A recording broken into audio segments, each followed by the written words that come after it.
Hello বন্ধুরা, তোমরা সবাই কেমন আছো? আশা করছি অনেক ভালো আছো।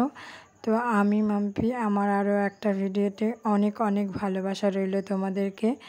তো এই দেখো চলে এসেছি আজকে কি কি রান্না বান্না করি। তোমরা পুরো ভিডিওটা কন্টিনিউ ব্লগটা দেখতে থাকো। সকাল সকাল খুব তাড়াহুড়োর মধ্যে থাকি, কারণ হচ্ছে তোমাদের দাদাভাইকে 9টার মধ্যে আমাকে খাবার বেড়ে দিতে হয়। তো তার জন্য ঝটপট করে এই দেখো পেঁয়াজগুলো ভেজে নিচ্ছি, আলুগুলো ভেজে তুলে রেখেছি আগে থেকে। মাংস হবে, সেই কারণে এই যে মশলাটা কষিয়ে নিচ্ছি। কষিয়ে নিয়ে মাংসটা যত তাড়াতাড়ি রান্না করতে পারবো, মানে তোমাদের দাদাভাইকে খেতে দিতে পারবো, তত তাড়াতাড়ি আমার ভালো। কারণ ও তাড়াতাড়ি কাজে চলে যায়, আমাকে খুব স্পিডে রান্না করতে হয়, কী আর বলবো। এই ভিডিওটা অনেক দিন আগেই করা ছিল, তাও 10 থেকে 15 দিন আগে।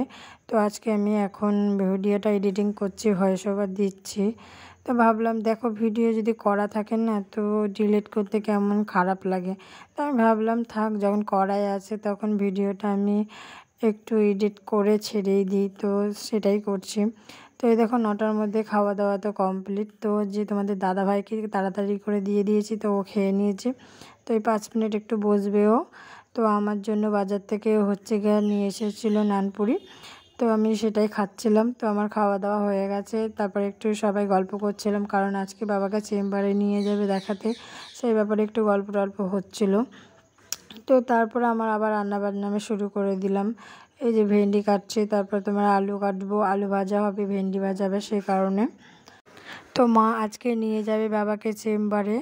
তো বাবা যেতে চাচ্ছিল না একদম।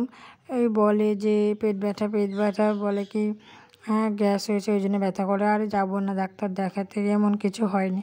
তো মা অনেক দিন থেকে বলছিল, তো বাবা কোনো কথাই শুনছিল না গো। তো আজকে মা জেদ ধরেছে যে নিয়ে যাবে, তো সেই জন্য নিয়ে যাচ্ছে আজকে। তো ওখানে ছবি করতে দিয়েছে, ছবিটাই করতে যাবে আজকে।